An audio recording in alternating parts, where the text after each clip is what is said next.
Very good evening to all of you. Again सभी का welcome है Y D your English tutor पे। आज सुबह का द हिंदू का फर्स्ट एडिटोरियल हम पढ़ने वाले हैं। डिटेल इन रिलीफ इसका टाइटल है। आर्टिकल बहुत मुश्किल लिखा नहीं हुआ है, आसान ही बोलूँगा इसको मैं, लेकिन इसमें आपको डिटेल्स बहुत सारी मिलेंगी, बहुत सारे ग्रामर रूल्स मिलेंगे, बहुत सारे कॉन्सेप्ट मिलेंगे। तो फटाफट से शुरू कर लेते हैं। पढ़ने का अपना अंदाज़ वही रहेगा, मैं हर सेंटेंस को ट्रांसलेट करता हूँ, लेकिन उसकी स्ट्रक्चर, ग्रामर, वोकैब आपको अलग से उस पर फोकस दिलवाता हूँ। आज आप जो भी सीखो अगले आधे घंटे में, मैं आपको 2 क्विज़ेस दिखाता हूँ, इस पे आपको करना है अप्लाई उस नॉलेज को। ये फर्स्ट क्विज़ है, बैंक के टाइप के क्वेश्चंस हैं जैसे बैंकिंग में आपको मिलते हैं, है ना, स्क्रीनशॉट ले सकते हैं इसका। और ये आपका सेकंड क्विज़ है क्लोज टेस्ट का। पहले मन से सीखो और फिर 5 में से 5 मार्क्स को स्कोर करो। शुरू करते हैं, चलिए आइए कुछ नया सीखते हैं।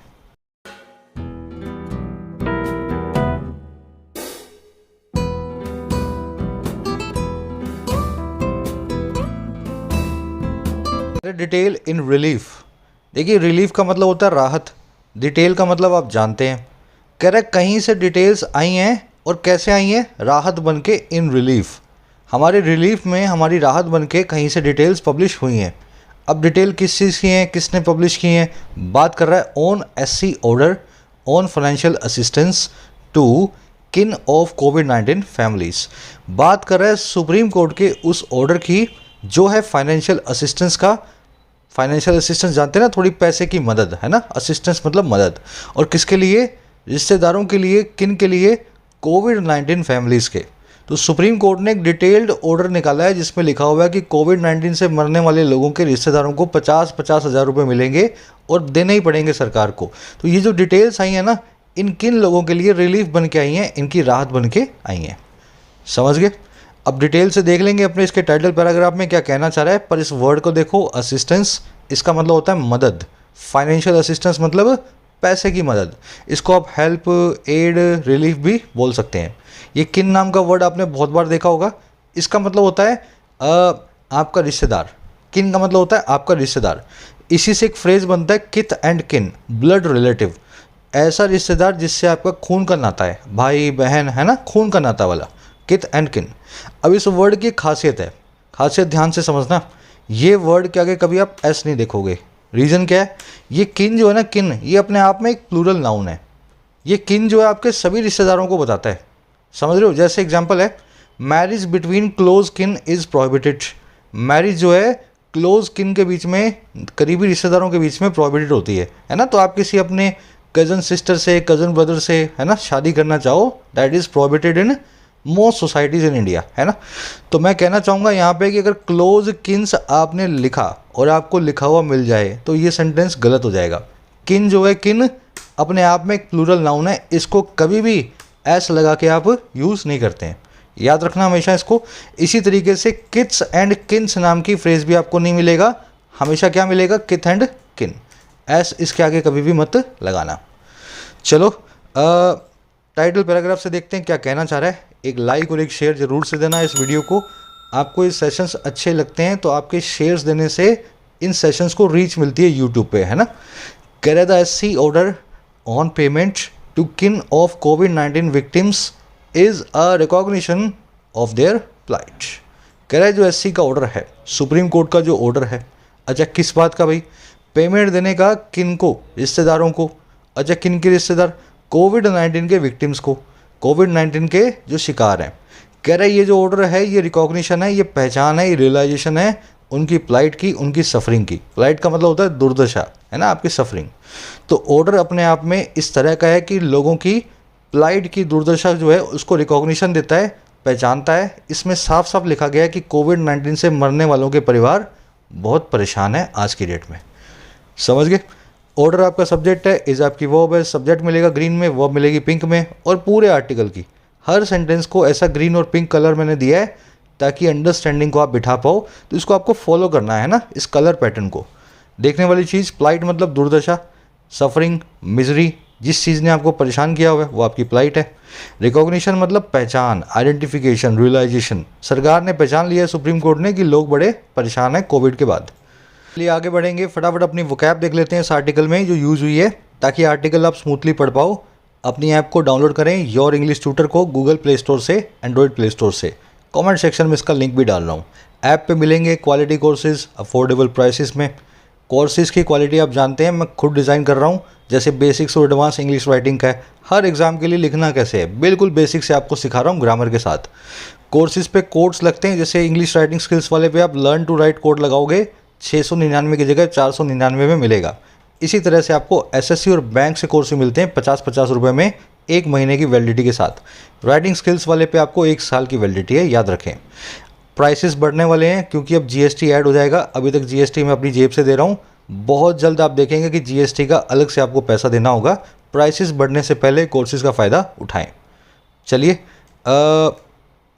ये अपनी वोकैबुलरी शीट है, टेलीग्राम ग्रुप पे आपको मिल जाती है, रोज़ इसको अपडेट करता हूँ। पुराने और नए सारे के सारे वर्ड्स इस शीट में आपको मिलेंगे।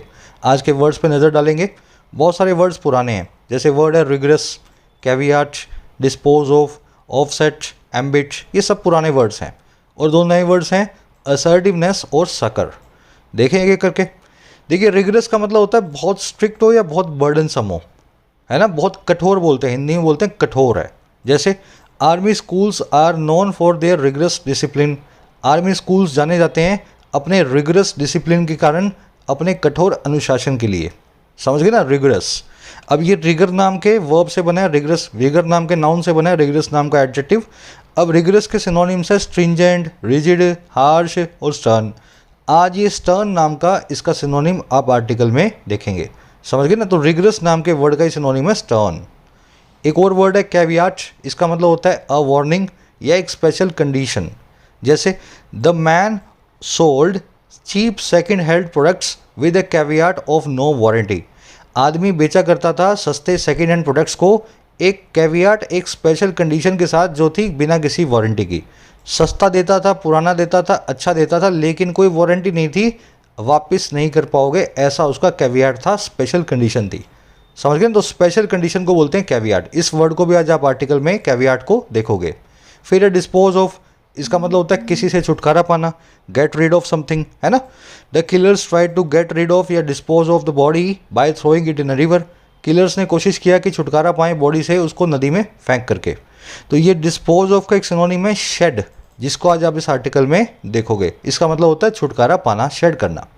फिर एक वर्ड था अपने पास ऑफसेट, इसका मतलब होता है काउंटर बैलेंस करना, बराबरी करवाना 2 चीज़ों में। Your virtues can not offset your vices. आपके वर्च्यू जो है भरपाई नहीं कर सकते हैं आपके वाइसेस की। वर्च्यू मतलब गुण, वाइसेस मतलब दोष। तो अच्छी चीज़ें जो हैं आपकी बुरी चीज़ों से काउंटर बैलेंस नहीं करेगी। बुरी चीज़ों के लिए आप बुरे कहलाओगे और अच्छी के लिए आपको अच्छा भी कहा जाएगा, पर दोनों को आपस में आप कंपेंसेट या ऑफसेट नहीं कर सकते हो। तो ये जो ऑफसेट है इसका एक सिनोनिम है कंपेंसेशन, है ना, कंपेंसेट। इससे कंपेंसेशन नाम का नाउन बनता है। इस नाउन को भी आज आप आर्टिकल में देखोगे, उसका मतलब होता है भरपाई। एक वर्ड हमारे पास एम्बिट, एम्बिट का मतलब है दायरा, डोमेन या स्कोप। इस वर्ड को आप अच्छे से जानते हैं, है ना, इस पर सेंटेंस भी बना के मैंने आपको दिया हुआ है। फिर एक नया वर्ड देखते हैं आज का, assertiveness. Your quality of being assertive या डिटर्मिन्ड। आपके डिटर्मिन्ड होने की क्वालिटी कहलाती है आपकी असर्टिवनेस। डिटर्मिन्ड क्या होता है? एकदम पक्के इरादे वाला। असर्टिवनेस होता है पक्के इरादों वाली, आपका पक्का इरादा कहलाता है आपका असर्टिवनेस। समझ गए ना। Her assertiveness has helped her progress in her career. उसके जो पक्के इरादे हैं, असर्टिवनेस है, उन्होंने हेल्प किया उसको अपने करियर में प्रोग्रेस करने के लिए।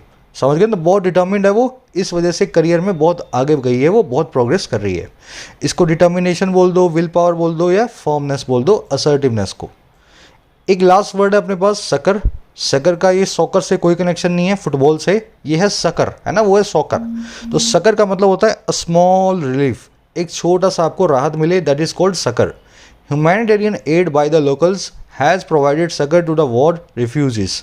जो ह्यूमैनिटेरियन एड है, जो मानवीय मदद है लोकल्स के द्वारा, उसने प्रोवाइड किया है सकर को, रिलीफ को, और किसको? वॉर रिफ्यूजीज को, ये वॉर में फंसे हुए रिफ्यूजीज को। समझ गए ना। तो सकर का मतलब होता है छोटा सा रिलीफ। इसको रिप्रीव और कंसोलेशन भी बोलते हैं। आज आप सकर नाम का वर्ड भी देखोगे आर्टिकल में, और कंसोलेशन नाम का इसका सिनोनिम भी आर्टिकल में देखोगे।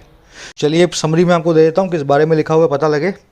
कोविड-19 से 4.5 लाख लोगों की मौत हुई है देश में, भारत में, और इन सभी को फाइनेंशियल असिस्टेंस मिलेगी। सुप्रीम कोर्ट ऐसा ऑर्डर निकाल चुका है। लेकिन फाइनेंशियल असिस्टेंस देने में, मदद करने में आर्थिक सरकार आनाकानी कर रही थी। सरकार पहले बोली हमारे पास इतना पैसा नहीं है। फिर सरकार ने एक नया सिस्टम निकाल लिया जिसके डेथ सर्टिफिकेट पे कोविड-19 लिखा हुआ है, उसी को ही पैसा देंगे, बाकी किसी को नहीं देंगे। अब सुप्रीम कोर्ट ने एक नया ऑर्डर निकाला, उसमें यह लिखा हुआ है कि बहुत लोगों के डेथ सर्टिफिकेट पे कोविड-19 नहीं है, उस केस में भी आपको उनको पैसा देना है अगर उनके परिवार वाले कोई और प्रूफ आपको ला करके दें। RT-PCR रिपोर्ट है, डॉक्टर की प्रिस्क्रिप्शन है। तो अब आपको डेथ सर्टिफिकेट को रिगरसली फॉलो नहीं करना है। अगर प्रूफ मिल जाए कोई और भी, तो भी उस आदमी को कोविड-19 का विक्टिम मान के 50,000 रुपये उसके परिवार को देने हैं। हमारा आर्टिकल को आज इसमें यही है कि इस पूरे मूव को वेलकम किया गया है। वेलकमिंग टोन के अंदर ये आर्टिकल लिखा गया है। SC के ऑर्डर की बड़ाई कर रहा है, बहुत प्रशंसा कर रहा है। समझ गए? तो आज की टोन होगी वेलकमिंग, इस ऑर्डर को वेलकम कर रहे हैं। चलिए फटाफट शुरू कर लेते हैं आर्टिकल को। डिस्क्रिप्टिव का क्वेश्चन लास्ट में दूंगा और एक ऐड करना चाहूँगा छोटी सी चीज़ को। भारत के किसी भी कॉम्पिटिटिव एग्जामिनेशन की तैयारी कर रहे हो तो मॉक टेस्ट के लिए मैं आपको रिफ़र करूँगा टेस्टबुक.com। इसकी खूबी क्या है? इंडिया का लीडिंग ब्रांड है, सबसे बड़ा नाम है मॉक टेस्ट की इंडस्ट्री के अंदर। साथ में इसमें सभी एग्जाम्स का एक सिंगल पैकेज बना हुआ है। आप चाहे SSC की तैयारी कर लो, बैंक की कर लो, UPSC की कर लो, स्टेट एग्जाम्स की, तो 400 एग्जाम्स इसमें कवर हो जाते हैं एक ही पैकेज में। 26,000 मॉक टेस्ट हैं। अब ये सभी 400 एग्जाम्स के 26,000 मॉक टेस्ट सिंगल पैकेज में मिलते हैं 399 में 1 साल के लिए, 699 में 3 सालों के लिए। लेकिन इस प्राइस पर डिस्काउंट ले लेना, कोड लगा लेना YT10।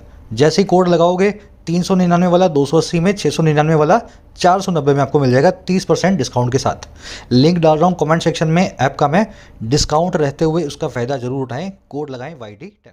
ये कह रहा the most welcome feature of the Supreme Court of India's order detailing the modalities for payment of ex gratia financial assistance to the families of those who died of COVID-19 is the stern caveat that no state shall deny the benefits solely on the ground that a person's death certificate did not specify the cause of death as due to novel coronavirus disease। अपने आप में लंबा sentence है, लेकिन पूरे article की आत्मा जो है सोल इसी सेंटेंस में आपको मिलेगी। ध्यान से पढ़ना।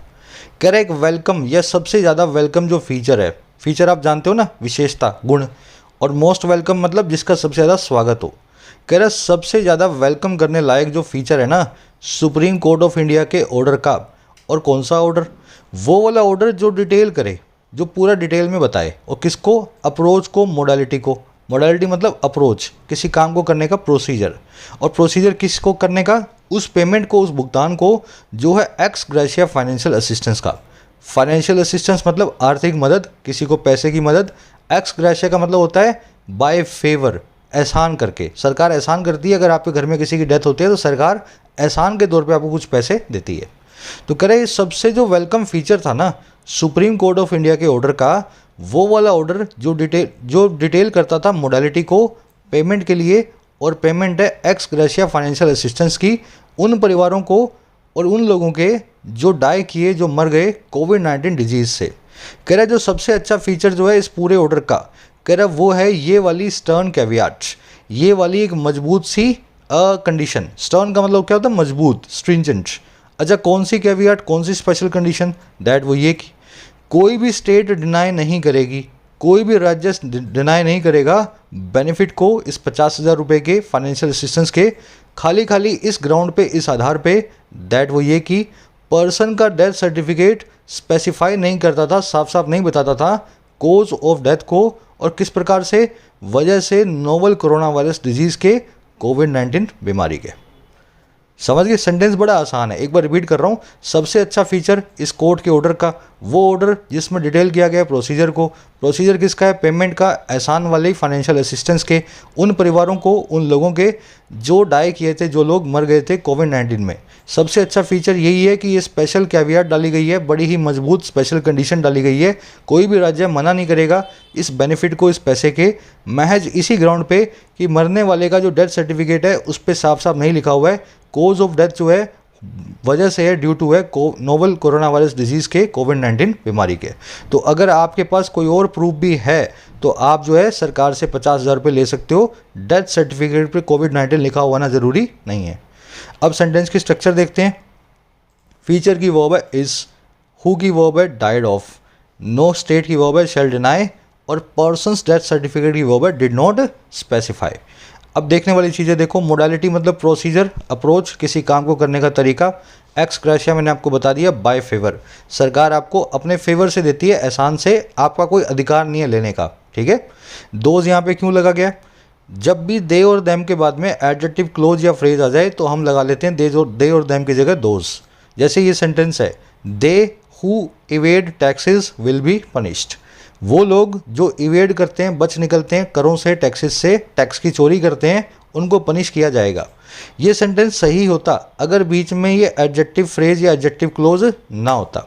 दे विल बी पनिश्ड, ये सेंटेंस बिल्कुल ठीक है, लेकिन जैसे ही दे के लिए हमने एक एडजेक्टिव क्लोज को लगाया, वो लोग जो टैक्स को चोरी करते हैं, जैसे ही एडजेक्टिव क्लोज आया तो दे को हम चेंज कर देंगे दोज में, पता है ना। तो दे की जगह यहाँ लिखता हूँ दोज। तो याद रखें, दे और देम के बाद में जैसे ही एडजेक्टिव क्लोज आए, इनको हम दोज में चेंज कर देते हैं। वैसे ही interest free loans will be given to them living in slums, interest free loans दिए जाएंगे उन लोगों को जो स्लम्स में रहते हैं। ये लिविंग इन स्लम्स नाम का एक एडजेक्टिव फ्रेज है, मैं इसको निकाल रहा हूँ। ये सेंटेंस इसको निकालने के बाद बिल्कुल ठीक है, interest free loans will be given to them. लेकिन जैसे ही देम के बारे में आपने एक एडजेक्टिव लगा के बताया, उन लोगों को दिए जाएंगे जो झूपड़पट्टी में रहते हैं। तो ये लिविंग इन स्लम्स नाम के एडजेक्टिव लग जाने की वजह से देम को आप किस में चेंज करेंगे? अगेन दोज में। समझ गए ना? तो दे और देम प्लस में adjective is equal to those, इसीलिए यहाँ भी दोज लगाया गया ऑफ के बाद में। ये पूरा जो है एडजेक्टिव फ्रेज होने की वजह से, हु डाइड ऑफ। डाई अपने बाद में ऑफ भी लेती है, इन भी लेती है, फ्रॉम भी लेती है। फटाफट देख लो, अगर किसी बीमारी से डेथ हो, डिजीज से, तो डाई ऑफ। अगर किसी एक्सीडेंट में डेथ हो, किसी घटना में या किसी इवेंट में, तो डाई इन। अगर किसी इनडायरेक्ट कोज से जो आपकी डेथ हो, किसी की भी डेथ हो इनडायरेक्ट कोज से, सीधी कोई बीमारी ना हो, सीधी कोई घटना ना हो, इवेंट ना हो, तो die from. Several people died in of या फ्रॉम द अर्थक्वेक, बहुत लोग मारे गए अर्थक्वेक में, भूकंप में। भूकंप एक इवेंट है, एक एक्सीडेंट है, एक घटना है, तो इस वजह से die in. Several people die in the earthquake, ठीक है। वैसे ही several people died of in या फ्रॉम द जीका, द निकाल देना। जीका बीमारी से बहुत लोग मारे गए, अगर बीमारी है, डिजीज है, तो यहाँ पे लिखोगे डाई ऑफ, डाइड ऑफ जीका। Several people died of in या from exposure to nuclear radiation, nuclear radiation से एक्सपोजर की वजह से बहुत लोग मारे गए। तो रेडिएशन कोई बीमारी तो है नहीं, कोई घटना भी नहीं है, इवेंट भी नहीं है। न्यूक्लियर रेडिएशन एक इनडायरेक्ट कोज है, इनडायरेक्ट कोज के लिए आप लगाते हैं फ्रॉम को, समझ गए ना, from exposure to the nuclear radiation. तो याद रखें, डाई के बाद में तीनों ही प्रेपोजिशन आती हैं, लेकिन आपको देखना है किस आदमी की मौत किस वजह से हुई है। जिस वजह से हुई है तो करेक्ट प्रेपोजिशन को आपको चूज करना है। देख रहे हो, फर्स्ट सेंटेंस में इतना कुछ मिल गया अपने को। स्टर्न मतलब मजबूत, कैवियाट मतलब स्पेशल कंडीशन। चलो अभी लास्ट कॉन्सेप्ट है नोवेल वाला। देखिए, नोवेल, नोबेल और नोबेल, नोवेल, नोबेल और नोबेल, तीन वर्ड्स हैं अपने पास। तीनों देखने में एक जैसे लग रहे हैं, लेकिन तीनों हैं अलग वर्ड्स। नोवेल का मतलब होता है न्यू, नोवेल का मतलब होता है खानदानी, खानदानी ऑफ एलिवेटेड कैरेक्टर, जिसका कैरेक्टर बहुत ऊंचा हो, खानदानी हो। और नोवेल होता है एक प्राइस, समझ गए ना। नोवेल मतलब नया, नोवेल मतलब खानदानी, और नोबेल मतलब प्राइस। अगर कोई चीज़ नया आइडिया है तो वो एक नोवेल आइडिया है। नया आइडिया तो क्या है, वो एक नोवेल आइडिया है। नोवेल से ही नोवेल्टी नाम का नाउन भी बनता है। नोवेल्टी मतलब नए आइडिया को बोलते हैं नोवेल्टी, कोई नई चीज़ को, नए विचार को बोलते हैं नोवेल्टी। तो याद रखें, नोवेल और नोवेल्टी एक ही तरह के वर्ड है, दोनों का आधार एक ही है। अब चलिए, आज के क्विज में यूज़ होगा नोवेल, नोबेल और नोबल। चलिए आगे बढ़ते हैं। कह रहा, thanks to the court's assertiveness the union government shed its initial wariness about incurring the financial burden of compensating the next of kin of the over 4.49 lakh people officially recorded as having died due to the virus infection। अब बता रहा है इस order में लिखा क्या हुआ है साफ साफ। कह रहा है thanks to the court's assertiveness, court की असर्टिवनेस, कोर्ट के डिटर्मिनेशन की वजह से। थैंक्स टू का मतलब होता है बिकॉज ऑफ।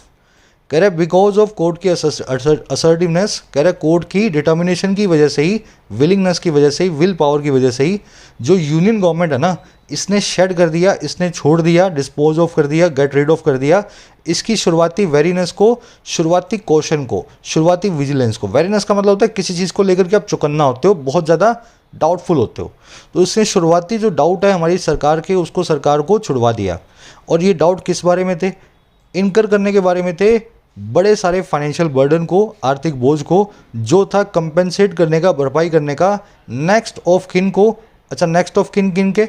वो वाले नेक्स्ट ऑफ किन, वो वाले करीबी रिश्तेदार जो कि थे 4.49 लाख पीपल के, जिनको ऑफिशियली तौर पे रिकॉर्ड किया गया कि वो मारे जा चुके हैं, हैविंग डाइड हो चुके हैं कोरोना वायरस इन्फेक्शन की वजह से। समझ गए? तो कोर्ट की डिटर्मिनेशन की वजह से ही यूनियन गवर्नमेंट मानी है आखिरकार कि हम इतना पैसा देने को तैयार हैं इन लोगों को जिनके घर वालों की कोविड-19 से डेथ हुई है। समझ गए? अब सेंटेंस की स्ट्रक्चर देखो, गवर्नमेंट की वर्ब है शेड। शेड एक ऐसी वर्ब है जो अपनी वर्ब की फॉर्म्स को चेंज नहीं करती है। Shed is equal to shed is equal to shed, V1 is equal to V2 is equal to V3। Shed का मतलब होता है गेट रीड ऑफ करना है, डिस्पोज ऑफ करना, किसी से छुटकारा पाना। अब ध्यान रखना, gate rid of, dispose of में क्लासिक एरर बनती है OFF लगा के, कभी भी OFF नहीं आता, gate rid of, dispose of. समझ गए ना? अब मैं आपसे एक सवाल भी कर लेता हूँ यहाँ, ये शेड शेड शेड, इस तरह से इंग्लिश में बहुत सारी वर्ब्स हैं जो हमेशा अपनी फॉर्म को वैसा ही रखती हैं, कभी चेंज नहीं करती हैं। आपको बताना है 15 ऐसी वर्ब्स, 10-12 तो आपको कम से कम याद होनी चाहिए, है ना? स्प्रेड है, कट है, पुट है, 10-12 वर्ब्स को अभी याद करो, 15 वर्ब्स आपको भी याद आ जाएं तो बताना कमेंट्स में जितनी आपको याद होती हैं। ठीक है ना? ये वर्ड्स को बार बार आपको देखना पड़ेगा, तभी ये वर्ब्स आपके दिमाग में बैठेंगी जो अपनी फॉर्म्स को चेंज नहीं करती हैं। वेरीनेस आपको बता दिया, डाउट, विजिलेंस, कंपेंसेट करना, भरपाई करना, है ना, ऑफसेट करना। इनकर का मतलब होता है बोझ उठाना। ये हैविंग डाइड क्यों लिखा गया है? देखो, हैविंग प्लस में V3 होता है एक्टिव पार्टिसिपल या active gerund. Having won the match, the team were accelerated. Match जीतने के बाद टीम वाले जो हैं बड़े एक्सिलरेटेड थे, बड़े ही उत्साहवर्धक थे, बहुत ही जोश भरे थे, है ना, एक्सिलरेटेड थे। यहाँ पे मैच किसने जीता? टीम ने जीता। हैविंग वॉन द मैच यहाँ पे परफेक्ट पार्टिसिपल फ्रेज है, ठीक है? हैविंग प्लस में वर्ब की थर्ड फॉर्म और ये पूरा फ्रेज बना हुआ टीम के लिए आया। तो ये सेंटेंस बिल्कुल ठीक है, टीम ने ही मैच को जीता है तो हैविंग वॉन, एक्टिव में काम हो रहा है। लेकिन इसमें देखो, having cheated the investors sued the company. Cheat होने के बाद, धोखा खाने के बाद इन्वेस्टर्स ने स्यू किया, कोर्ट केस किया कंपनी पे। स्यू एक वर्ब होती है, इसका मतलब होता है किसी को कोर्ट केस करना, किसी पे केस डालना। अब देखो, इन्वेस्टर्स ने चीट खाया है, इन्वेस्टर्स ने चीट नहीं किया है। यहाँ पे एक्टिव पार्टिसिपल आप यूज ही नहीं कर सकते, परफेक्ट पार्टिसिपल आपको पैसिव में लगाना पड़ेगा, बीच में लगा दो बिन। इन्वेस्टर्स को तो चीट किया गया है ना, इन्वेस्टर्स ने किसी को धोखा थोड़ा ना दिया। चीट हो जाने के बाद हैविंग बिन चीटेड, समझ गए? तो हैविंग के बाद में बिन लगाना पड़ेगा अगर आपको पैसिव बनाना है। सब्जेक्ट के ऊपर पार्टिसिपल काम कर रहा है, सब्जेक्ट को यहाँ पे चीट किया गया, इसलिए वो कोर्ट में गए हैं। समझ गए? तो आगे आप देखोगे हैविंग बिन भी आएगा, यहाँ पे हैविंग प्लस में V3 आ रहा है। केरा national disaster management authority issued guidelines last month specifying that 50,000 be paid for each death। तो कह रहा है इस सरकारी संस्था ने इशू किया था गाइडलाइंस को पिछले महीने, स्पेसिफाई करते हुए, इस चीज़ को साफ साफ लिखते हुए कि 50,000 रुपये दिए जाएं, बी पेड हों, हर डेथ के लिए, हर मौत के लिए। अब इस अथॉरिटी की वर्ब है इशूड, स्पेसिफाइंग यहाँ पे प्रेजेंट पार्टिसिपल साइमल्टेनियस एक्शन। जब इसने इशू किया था गाइडलाइंस को तभी ये स्पेसिफाई भी कर रही थी, दोनों काम एक साथ हो रहे थे, इसलिए एक काम को मेन वर्ब, दूसरे काम को वर्ब की ING फॉर्म। खाना खाते हुए मैं टीवी देख रहा था, गाइडलाइन इशू करते हुए अथॉरिटी ये स्पेसिफाई कर रही थी। 50,000 की वर्ब है be paid, present subjunctive mood. ये आप जानते हो कब लगाया जाता है और कैसे लगाया जाता है, बहुत बार कर चुके हैं, बस याद इतना रखना है। इसके बाद में वर्ब का बेयर इन्फिनेटिव आता है, एक्टिव में और पैसिव में भी। यहाँ पे देख लो बी लगा हुआ है, बी प्लस में वर्ब की थर्ड फॉर्म। आज डिटेल में नहीं जा रहा हूँ इसमें, बहुत बार कर चुके हैं, फिर किसी क्लास में कर लेंगे या पुरानी क्लास में देख लेना। चलो आगे बढ़ते हैं। कह रहा while the primary requirement to avail of this assistance is that the death should be certified as having been caused by COVID-19, the government has rightly ruled, the court has rightly ruled that the cause mentioned in the death certificate would not be conclusive by itself, and that if other documents are provided, the family shall be entitled to the ex gratia payment। अब वही बता रहा है कि सरकार की दलील क्या थी और कोर्ट की दलील क्या थी। कह रहे जहाँ प्राइमरी रिक्वायरमेंट जो थी अवेल ऑफ करने की, फ़ायदा उठाने की, अवेल ऑफ करना मतलब फ़ायदा उठाना। कह रहे जो मुख्यतः रिक्वायरमेंट थी फ़ायदा उठाने की इस असिस्टेंस को, कह रहा वो थी कि डेथ सर्टिफिकेट को सर्टिफाई किया जाना चाहिए। और कैसे? इस तौर पे एज कि कोज की गई है वो डेथ कोविड-19 के द्वारा, हैविंग बीन कोज्ड। देख लिया, हैविंग प्लस में बीन प्लस में वर्ब की थर्ड फॉर्म, डेथ जो है कोज की गई है, डेथ के ऊपर काम हुआ है। कह रहा जहाँ प्राइमरी रिक्वायरमेंट ये थी कि ऐसा डेथ सर्टिफिकेट पे लिखा हो। हुआ क्या? कह रहे कोर्ट ने सही रूल किया है, कोर्ट ने सही ऑर्डर दे दिया अब दैट वो ये कि जो कोज है ना, जो मेंशन होता है किसी पर्सन के डेथ सर्टिफिकेट में, वो नहीं होगा कंक्लूसिव अपने आप में। कंक्लूसिव का मतलब होता है फाइनल डिसीजन मेकिंग। कोर्ट ने बोला है कि death certificate decision making authority नहीं है, उस पर तो डॉक्टर कुछ भी लिख देगा। डॉक्टर लिख देगा इनकी निमोनिया से डेथ हुई है, निमोनिया कोविड की वजह से हुआ था, है ना। तो डेथ सर्टिफिकेट अपने आप में कंक्लूजन बनाने वाला नहीं है, बाय इटसेल्फ कंक्लूसिव नहीं है। और कह रहा उन्होंने ये भी बताया, कोर्ट ने ये भी रूल किया दैट वो ये कि अगर दूसरे डॉक्यूमेंट प्रोवाइड किए जाएँ तो फैमिली जो है एंटाइटल्ड टू हो जाएगी, फैमिली जो है डिजर्विंग हो जाएगी। और किस चीज़ के लिए? एक्स ग्रेशिया पेमेंट के लिए, इस 50,000 रुपये के राहत पैकेज के लिए। तो ये बोला है कोर्ट ने कि डेथ सर्टिफिकेट को गोली मारो, इसमें उल्टा सीधा भी लिख देते हैं डॉक्टर। अगर बंदे के दूसरे डॉक्यूमेंट मिल जाएं, आरटीपीसीआर मिल जाए, डॉक्टर की रिसिप्ट मिल जाए, उस केस में वो आदमी जो है हम कोविड से डेड ही मानेंगे, उसको फैमिली को 50,000 रुपये देने का हम जो है वादा करते हैं। सेंटेंस के स्ट्रक्चर समझ गए। अब इसमें देखो वर्ड्स, रिक्वायरमेंट की वर्ब है इज़, अवेल ऑफ करना मतलब फ़ायदा उठाना, डेथ की वर्ब है शुड बी सर्टिफाइड, किसमें? पैसिव वॉइस में, मॉडल प्लस में बी प्लस में वर्ब की third form. Having been caused, अभी ऊपर समझाया था आपको, हैविंग प्लस में V3 मतलब एक्टिव के अंदर, हैविंग प्लस में बीन प्लस में V3 मतलब पैसिव में। डेथ को कोज किया गया है, डेथ ने किसी को कोज नहीं किया, डेथ के ऊपर काम हुआ कोविड-19 के द्वारा, इसलिए पैसिव में यूज़ किया गया। कोर्ट की वर्ब है हैज़ राइटली रूल्ड, अच्छा कोज की वर्ब है would not be. By itself मतलब अपने आप में, कंक्लूसिव मतलब फाइनल डिसीजन मेकिंग, डिसाइसिव जिसके ऊपर सब चीज़ें टिकी हों। अदर डॉक्यूमेंट्स की वर्ब है आर प्रोवाइडेड, और फैमिली की वर्ब है शैल बी एंटाइटल्ड टू। चलिए बहुत कुछ ऐसा आर्टिकल में देखने वाला है ना। अब इस एंटाइटल्ड पे एक कॉन्सेप्ट करवाता हूँ आपको, बहुत अच्छा कॉन्सेप्ट है। बी फैमिली की वर्ब के बाद में एंटाइटल्ड आ जाए तो वो एक एडजेक्टिव होता है, और इसके बाद में टू नाम का प्रीपोजिशन फिक्स है, समझ गए। She is entitled to this scholarship, वो एंटाइटल्ड टू है, डिजर्विंग है इस स्कॉलरशिप के लिए। एंटाइटल्ड प्लस में क्या लगाया मैंने भाई? टू लगाया। अब देखो इसको ऐसा भी लिख सकते हैं, बी फैमिली की वर्ब के बाद में डिजर्विंग लिख दो और ऑफ लिख दो, इसकी जगह लिख दो एंटाइटल्ड टू की जगह डिजर्विंग ऑफ, ऐसा भी ठीक है। लेकिन तीसरा देखना ध्यान से, बी फैमिली की वर्ब के बाद में हो रहा है सब कुछ, एडजेक्टिव के तौर पे हो रहा है। बी फैमिली की वर्ब मैंने नीचे लिख दी है सारी, is, am, are, was, were, be, being, been, 8 होती हैं। लेकिन अगर डिजर्व नाम की वर्ब यूज़ करनी हो, इन बी फैमिली की वर्ब्स के बिना डिजर्व को मेन वर्ब बनाना हो, तब कोई प्रीपोजिशन यूज़ नहीं करेंगे। जैसे शी इज़ डिजर्विंग ऑफ है ना, अगर मैं ऐसा लिखूँ शी डिजर्व्स, मेन वर्ब बना दूँ, इज़ डिजर्विंग को निकाल दूँ और मेन वर्ब लिख दूँ डिजर्व्स। अगर एडजेक्टिव की जगह मेन वर्ब डिजर्व्स लिखूँ, उस केस के अंदर इसके बाद में प्रीपोजिशन नहीं आएगी, ऐसा लिखोगे शी डिजर्व्स दिस स्कॉलरशिप। तो डिजर्व वर्ब ट्रांजिटिव है, नो प्रीपोजिशन। डिजर्विंग एक एडजेक्टिव है जो ऑफ लेता है, एंटाइटल्ड एक एडजेक्टिव है जो टू लेता है। तीनों का मतलब एक ही है, तीनों सेंटेंस एक ही बात को कर रहे हैं, समझ गए ना। तो आज के क्विज में कॉन्सेप्ट यूज होगा। चलिए आगे बढ़ते हैं। Correct experience over the last year and half has shown that hospitals tend to attribute some deaths to comorbidities rather than the infection, and many died after testing negative during a spell of hospitalization or after discharge। अब बता रहा है problem क्या है death certificate में।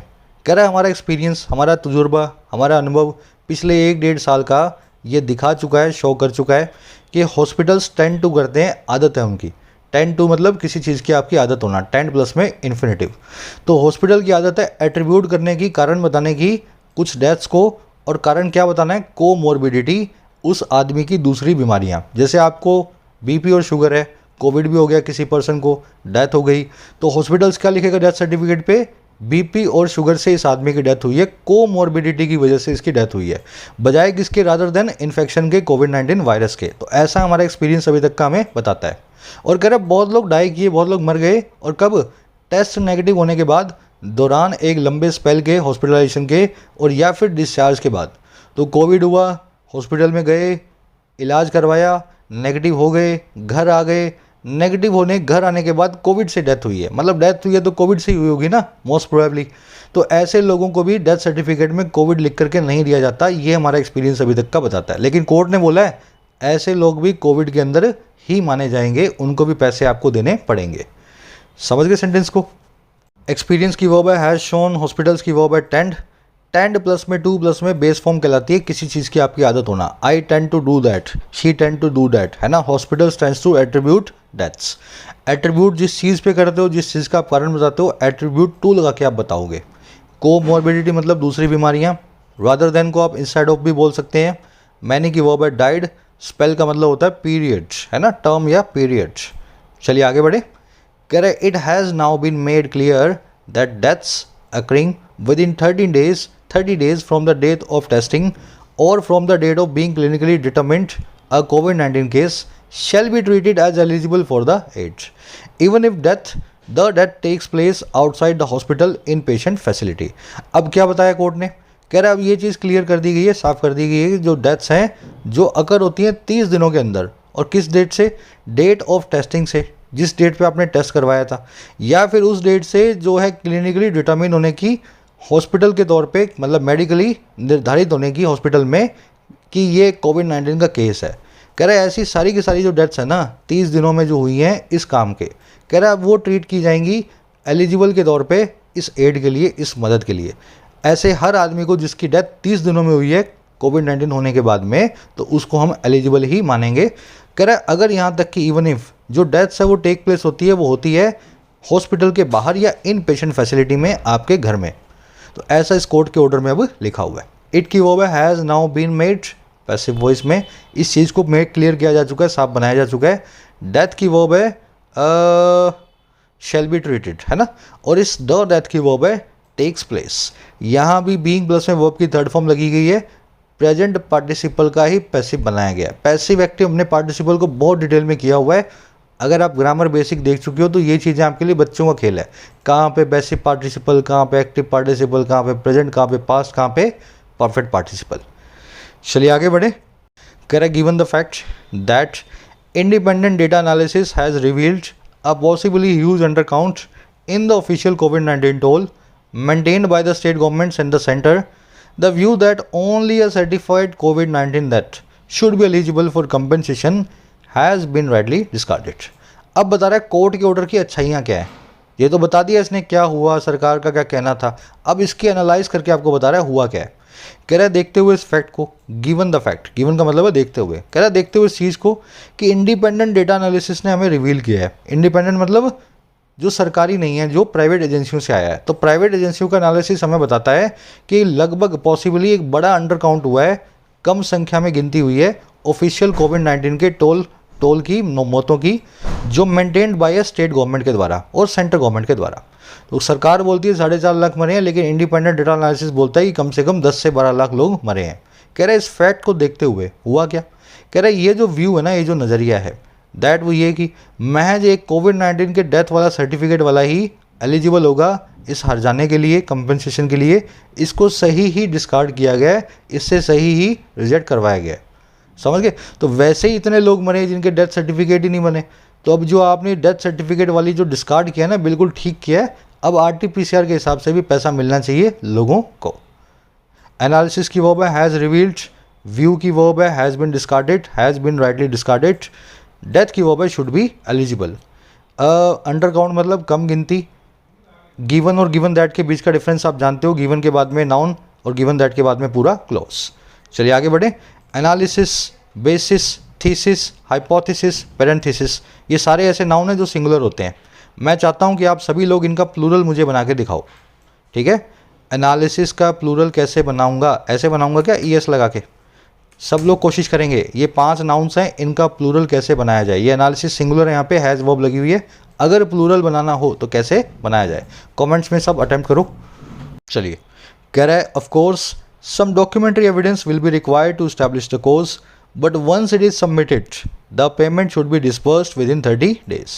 कह रहा है ऑफ कोर्स थोड़ी डॉक्यूमेंट्री एविडेंस जो है वो स्टिल भी रिक्वायर्ड होगी, रिक्वायर्ड फिर भी होने ही वाली है, जरूरी इस्टेब्लिश करने के लिए कोज को। कुछ रिपोर्ट तो आदमी की होनी ही चाहिए, है ना। कह रहा है लेकिन एक बार ये सबमिट जब हो जाती है, जब रिक्वायरमेंट पूरी हो जाती है, तो पेमेंट जो है वो डिस्बर्स की जानी चाहिए 30 दिनों में, मिल जाने चाहिए पैसा 30 दिनों में। तो कोर्ट ने ये भी बोला है रिक्वायरमेंट तो है, दे देंगे लोग, पर जैसे ही आप देंगे ना आपको लोग पैसा, सरकार जो है सरकार को डॉक्यूमेंट देंगे, सरकार की जिम्मेदारी है 30 दिनों में उनको पैसा भी दिलवाए। एविडेंस की वर्ब है will still be required, passive voice में। इट की वर्ब है is submitted, again passive voice में। पेमेंट की वर्ब है should be distributed, again passive voice में। डिसबर्स, डिस्ट्रीब्यूट, डील आउट, सब के सब एक दूसरे के सिनोनिम में बांटने की बात करते हैं। कह रहा it is a matter of consolation to those likely to have their claim rejected or disputed that the court has created an appeal mechanism in the form of grievance redressal committee at the district level।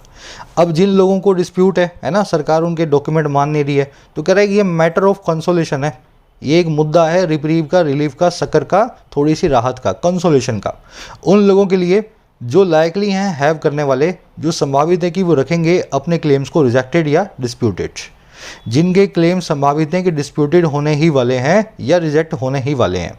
कह रहा क्या consolation है इनके लिए, क्या राहत है कि कोर्ट ने क्रिएट कर दिया है एक अपील मैकेनिज्म को, अपील के सिस्टम को इस फॉर्म में, इस रूप में, इस कमेटी के, ग्रीवेंस रिड्रेसल कमेटी, और ये होंगी जिला लेवल पे, डिस्ट्रिक्ट लेवल पे। तो कमेटी के पास जाओ, कमेटी आपका क्लेम देखेगी और फिर सरकार को बताएगी सरकार को पैसा देना चाहिए या नहीं देना चाहिए। समझ गए? इट की वर्ब है इज़, कोर्ट की वर्ब है हैज़ क्रिएटेड, कमेटी की वर्ब है इसकी कोई वर्ब नहीं है, ठीक है ना, ये ऑफ प्रेपोजिशन का ऑब्जेक्ट है ये वाली कमेटी। अच्छा, लाइकली मतलब संभावित, दोज क्यों लगा है यहाँ पे, लाइकली नाम का एडजेक्टिव यूज़ हो गया इसलिए टू के बाद में देम नहीं बल्कि दोज को यूज़ किया गया। मैकेनिज्म मतलब सिस्टम। यहाँ पे हैव पॉजिटिव वर्ब मैं आपको आज नहीं करवा रहा हूँ, वीडियो लंबी हो जाएगी। हैव के बाद में V3 भी आती है ना, हैव के बाद में बेयर इंफिनिटिव भी आता है। तो ये हैव कैसे यूज़ करना है ऑलरेडी मैं कई बार करवा चुका हूँ, बेसिक ग्रामर में आप सीख भी चुके हो, बस ध्यान दे लो यहाँ पे हैव पॉजिटिव लगी हुई है, हैव देयर क्लेम्स रिजेक्टेड। समझ गए ना? चलो, बहुत सारे कॉन्सेप्ट ऐसे होते हैं जो रोज़ नहीं किए जा सकते, तो मैं आपका ध्यान खींच लेता हूँ खाली। अगर आपने वो सीखे हुए हैं तो रिवाइज कर लिया करो, नहीं सीखे हुए हैं तो फिर किसी क्लास में सीख लेना। कह रहा है these panels can issue amended official documents to certify COVID-19 deaths, as well as the power to call for records or information from the hospitals where the deceased were admitted। अब इस sentence में एक error दिखेगी आपको, पहले मैं repeat कर रहा हूँ सेंटेंस को, ट्रांसलेट कर रहा हूँ, फिर एरर आप खुद से ढूंढ के बताओ। कह रहा है ये पैनल्स इशू कर सकते हैं अमेंडेड ऑफिशियल डॉक्यूमेंट्स को, अमेंडेड मतलब सुधारे हुए, चेंज किए हुए, इंप्रूव किए हुए। तो ये पैनल जो है नया डेथ सर्टिफिकेट भी इशू कर सकता है, डिस्ट्रिक्ट वाला जो ग्रीवेंस रिड्रेसल कमेटी है। अच्छा, किस लिए? सर्टिफाई करने के लिए कोविड-19 की डेथ को। साथ ही साथ इनके पास पावर भी है कॉल फॉर करने की, डिमांड करने की रिकॉर्ड्स को या इन्फॉर्मेशन को उन हॉस्पिटल से जहाँ पे डिसीज लोग एडमिटेड थे, जहाँ पे जो डेथ हुई है जिन लोगों की वो लोग एडमिटेड थे। समझ गए ना? पैनल्स की वर्ब है कैन इशू और डिसीज्ड की वर्ब है वर एडमिटेड। डिसीज्ड यहाँ पे कॉमन प्लूरल नाउन है, डिसीज मतलब डेड, डेड एक एडजेक्टिव है, द डेड या द डिजीज मतलब सभी के सभी मरे हुए लोग, सभी के सभी डेड लोग, इसीलिए कॉमन प्लूरल नाम को प्लूरल वर्ब दी गई है। वर एडमिटेड लिखा है, वॉज एडमिटेड नहीं लिखा गया। अब इसमें मैं बता देता हूँ आपको एरर। ये पावर किनके पास है? ये पावर है इनके पास। तो can issue amended documents and these panels have the power. समझ गए मेरी बात को? These panels as well as these panels have the power to call for records. अगर सही सेंटेंस लिखा जाए तो इस तरीके से आपको हैव नाम की वर्ब को बीच में लगाना है।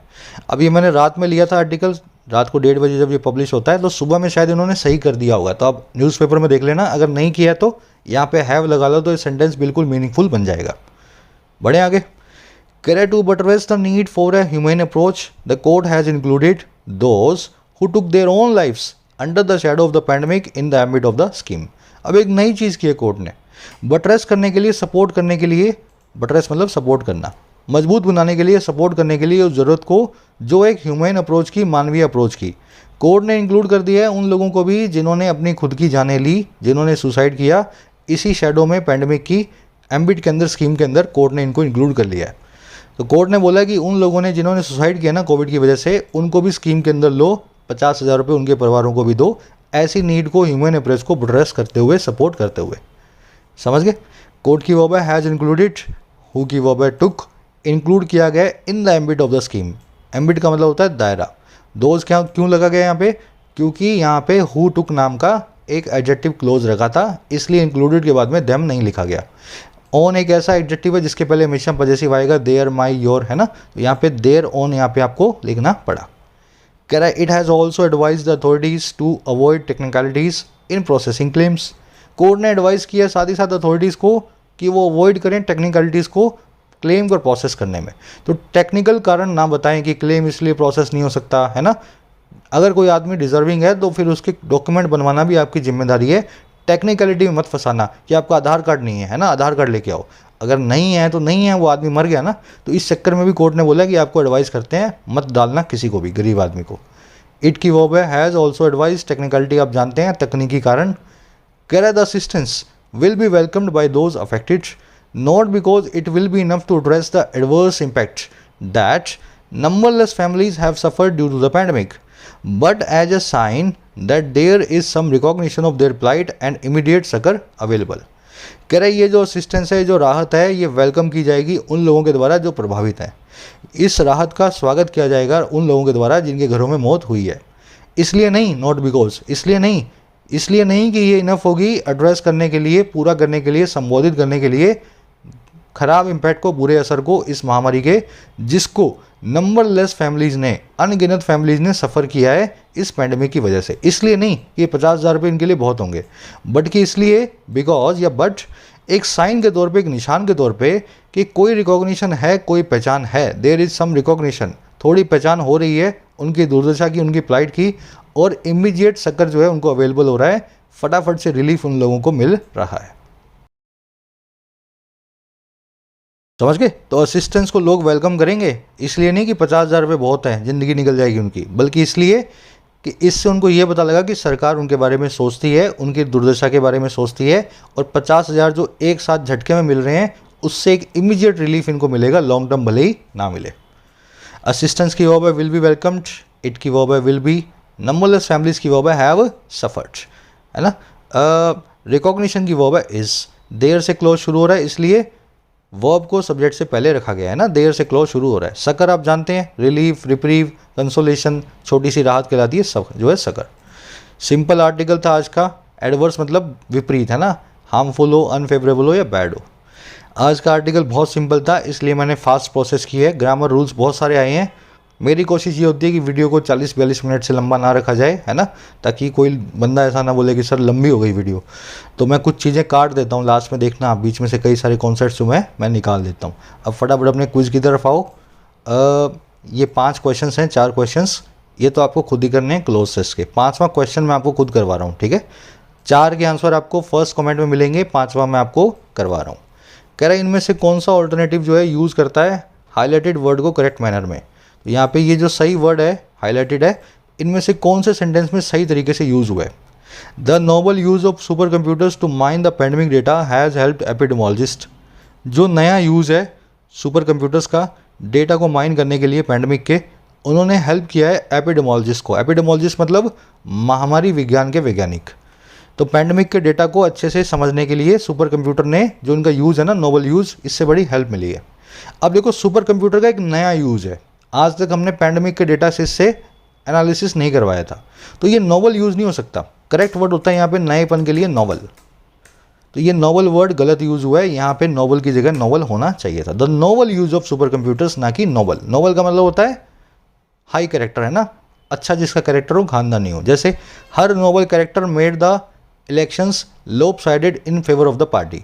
उसका जो खानदानी कैरेक्टर है, हाई कैरेक्टर है, उसने इलेक्शंस को वन साइडेड बना दिया, लोप साइडेड बना दिया पार्टी के फेवर में। उसका कैरेक्टर इतना अच्छा था कि इलेक्शन जो है पूरे के पूरे पार्टी के फेवर में आ गए। यहाँ पे हमने गलत वर्ड यूज़ कर दिया, यहाँ पे यूज़ करना था आपको नोबल, ठीक है। नोबल मतलब खानदानी, ये वाला नोबल, नोबल मतलब खानदानी, है ना, अच्छा, high elevated character. Last, a statesman and Nobel laureate Mr. King was awarded nation's highest award for a 5-decade-long magnificent political career। एक स्टेट्समैन और एक नोबल लॉरेट। स्टेट्समैन मतलब बहुत बड़ा नेता जिसने देश या विदेशी स्तर पे आपको रिप्रेजेंट किया हो, आपके देश को जो है उसका प्रतिनिधि बनाओ। तो कह रहे एक बड़ा नेता और एक नोबल लॉरेट के तौर पे मिस्टर किंग को दिया गया था देश का सबसे बड़ा अवार्ड उनके 50 साल के लंबे पॉलिटिकल करियर के लिए। अब यहाँ पे नोबल लॉरेट का मतलब है जिसको नोबेल प्राइज़ मिला है। नोबेल यहाँ पे बिल्कुल ठीक वर्ड है, नोबेल मतलब नोबेल प्राइज़ वाला नोबेल, ठीक है ना। चलिए बाकी क्वेश्चंस के आपको आंसर मिलेंगे क्विज में, फर्स्ट कमेंट में डाल रहा हूँ। अपना स्कोर जरूर बताएं कमेंट सेक्शन में। Until then signing out.